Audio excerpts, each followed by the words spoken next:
Part two, my phone storage. So this is part two. There's a part one, so you want to go back and watch that. It's like 2.5 minutes. So I set out on a journey to prove that there was a cure for Lyme disease, and I found it. And it was through multiple rounds of dry fasting, this Dr. Filonov way. So what you hear me talking about now is all preparation.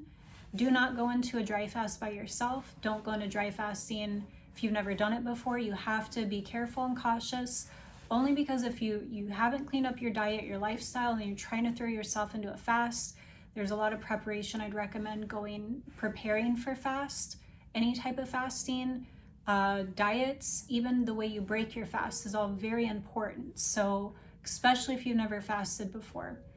I went through 5 years of hell and suffering that I don't wish on my worst enemy, and I got passed around like a lab rat by like 30 to 50 different specialists and experts all over the nation in America, and I had to go out of the country to actually get the help that I needed, because it was very apparent to me that nobody knew what the F they were doing with me. And I was even shown the door at doctor's offices. I had practitioners drop me in the middle of detoxing me because it got so bad. They didn't want a liability on their hands.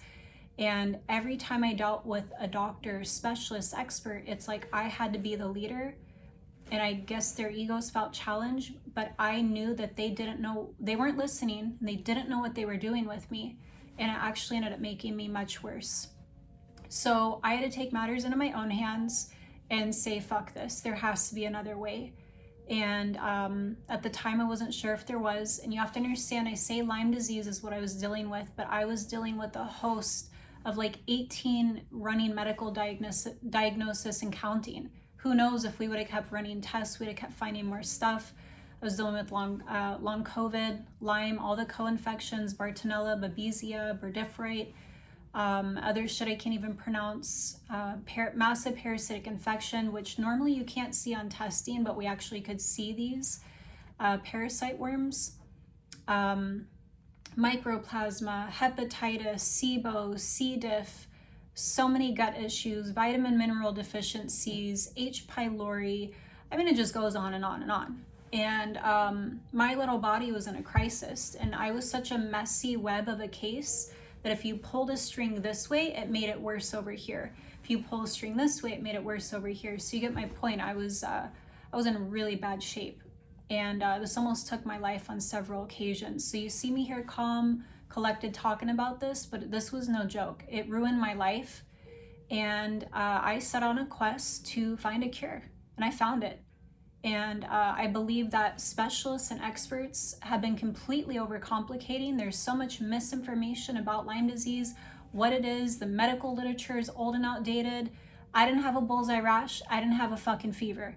I didn't get bit by a tick. This was passed to me intimately with a partner in 2019. I was with 2 years. He had every clinical sign of Lyme disease, and then boom.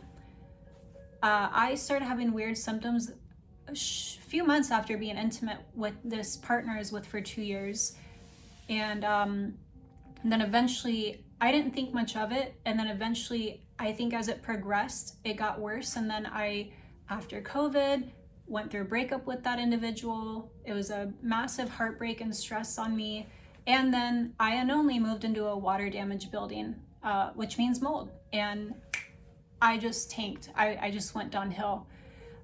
So I think it was like kind of the perfect storm. And so as you hear me preparing for all these dry fasting, I am in a miniature water fast right now, which is part of the Dr. Filonov preparation for these longer extended dry fasts. When I go on these dry fasts, I'm not allowed to drink any liquids or beverages. I'm not even allowed to shower, brush my teeth, wash my hands, or even come in contact with water or food for like 7, 9, 11 days at a time. But it's individualized. You gotta listen to your body. And just know, don't jump into this. There's so much preparation that you have to do before you go into these fasts. But essentially, I'm taking you guys along the journey. I found a cure. And it's bullshit how Lyme disease patients have been treated. I had doctors tell me I'd live suffering, managing my suffering the rest of my life with bullshit drugs and antibiotics, which antibiotics make it worse. You can't just throw an antibiotic at everything. It's like dropping an atomic bomb on your system to washes out good and bad bacteria, and you need that good bacteria. That's your immune system. You're wiping out the immune system. That doesn't make any fucking sense. So I'm here to challenge everything we know about Lyme disease. Also, you ever heard of cat scratch fever? The crazy cat lady? Cats carry Bartonella. It's a co-infection of Lyme. Like Lyme disease is not just a tick-borne illness. It's being spread in multiple ways that you're not going to find in medical literature. It's being spread by cats. They also carry Babesia, cats. I never had this wasn't from a tick bite, but it can be carried, vector-borne illnesses can be carried through ticks, fleas, mosquitoes. That's why it's very similar to like malaria, even syphilis. Lyme, it's similar because these spirochetes. I do believe that it is being passed sexually. And the deeper I dove into the web, I found in the Lyme disease literature, these like kind of forms that you have to really go dig in. I found women making these claims. And I'm sure there's plenty of women who don't feel comfortable speaking up. There's no shame in my game. It's not fun. It's not sexy. No one signs up for it. But if it helps somebody else, I don't give a fuck. I'll share my story. And also I worked with a functional medicine doctor who said he is seeing this, where men are passing it intimately to women. He's not seeing it the other way around.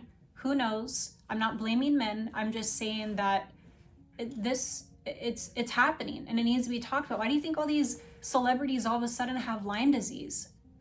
You think they're just in the forest getting tick bites? I don't fucking think so. It's being passed sexually. It is being transferred intimately. And I don't care if I gotta be the brave one to speak up about this. It helps somebody else. There is so much more than STIs that can be passed and transferred being intimate. That's why protected sex is so important. Unprotected sex, you can wreck your whole fucking life. There is so much more than just your basic STIs. You're